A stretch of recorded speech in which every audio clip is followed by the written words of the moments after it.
क्लेशः अधिकतरः तेषाम् अव्यक्ता आसक्तचेतसाम् अव्यक्ता हि गतिः दुःखम् देहवद्धि अवाप्यते। भगवान श्री कृष्ण अर्जुन को कहते हैं कि हे अर्जुन, जिन लोगों के मन परमेश्वर के अव्यक्त निराकार स्वरूप के प्रति आसक्त है, उनके लिए प्रगति कर पाना अत्यंत कष्टप्रद है। देहधारियों के लिए उच्च क्षेत्र में प्रगति कर पाना सदैव दुष्कर होता है। तात्पर्य जानेंगे। अध्यात्मवादियों का समूह जो परमेश्वर के अचिंत्य अव्यक्त निराकार स्वरूप के पथ का अनुसरण करता है, ज्ञान योगी कहलाता है। और जो व्यक्ति भगवान की भक्ति में रत रहकर पूर्ण कृष्ण भावनामृत में रहते हैं, वे भक्ति योगी कहलाते हैं। यहाँ पर ज्ञान योग तथा भक्ति योग में निश्चित अंतर बताया गया है। ज्ञान योग का पथ यद्यपि मनुष्य को उसी लक्ष्य तक पहुंचाता है, किंतु है अत्यंत कष्टकारक, जबकि भक्ति योग भगवान की प्रत्यक्ष सेवा होने के कारण सुगम है और देहधारी के लिए स्वाभाविक भी है। जीव अनादिकाल से देहधारी है। सिद्धांतिक रूप से उसके लिए यह समझ पाना अत्यंत कठिन है कि वह शरीर नहीं है। अतएव भक्ति योगी कृष्ण के विग्रह को पूज्य मानता है, क्योंकि उसके मन में कोई न कोई शारीरिक बोध रहता है जिसे इस रूप में प्रयुक्त किया जा सकता है। निसंदेह मंदिर में परमेश्वर के स्वरूप की पूजा प्रतिपूजा नहीं है। वैदिक साहित्य में साक्ष्य मिलता है कि पूजा सगुण तथा निर्गुण हो सकती है। मंदिर में विग्रह पूजा सगुण पूजा है, क्योंकि भगवान को भौतिक गुणों के द्वारा प्रदर्शित किया जाता है। लेकिन भगवान के स्वरूप को चाहे पत्थर, लकड़ी या तैलचित्र जैसे भौतिक गुणों द्वारा क्यों न अभिव्यक्त किया जाए, वह वास्तव में भौतिक नहीं होता। परमेश्वर की यही परम प्रकृति है। यहाँ पर एक मोटा उदाहरण दिया जा सकता है।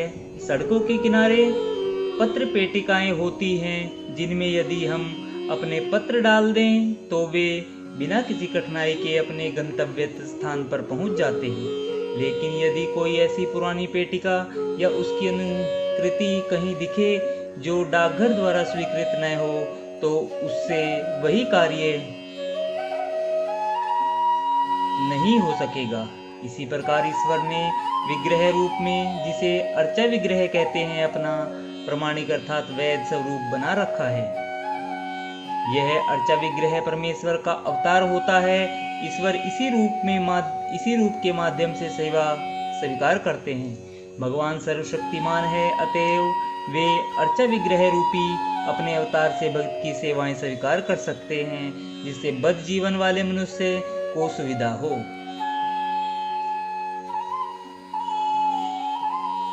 इस प्रकार भक्त को भगवान के पास सीधे और तुरंत ही पहुंचने में कोई कठिनाई नहीं होती। लेकिन जो लोग आध्यात्मिक साक्षात्कार के लिए निराकार विधि का अनुसरण करते हैं, उनके लिए यह मार्ग कठिन है।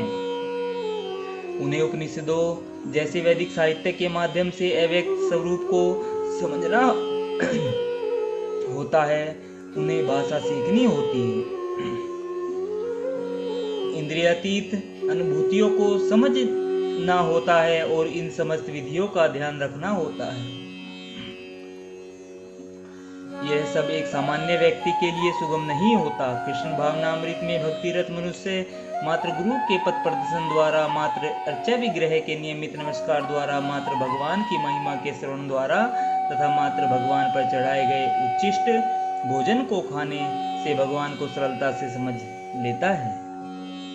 इसमें तनिक भी संदेह नहीं है कि निर्विशेषवादी व्यर्थ ही कष्टकारक पथ को ग्रहण करते हैं, जिससे अंततः परम सत्य का साक्षात्कार संदिग्ध बना रहता है। किंतु सगुणवादी बिना किसी संकट, कष्ट या कठिनाइयों के भगवान के पास सीधे पहुंच जाते हैं। ऐसा ही संदर्भ श्रीमद् भागवत में पाया जाता है। वहां पर यह कहा गया है कि यदि अंततः भगवान के शरण में जाना ही है, इस शरण जाने की क्रिया को भक्ति कहते हैं। तो यदि कोई ब्रह्मा क्या है और क्या नहीं है इसी को समझने का कष्ट आजीवन उठाता रहता है तो इसका परिणाम अत्यंत कष्टकारक होता है। अतएव यहाँ पर यह उपदेश दिया गया है कि आत्म साक्षात्कार के इस कष्टप्रद मार्ग को ग्रहण नहीं करना चाहिए, क्योंकि अंतिम फल अनिश्चित हो रहता है।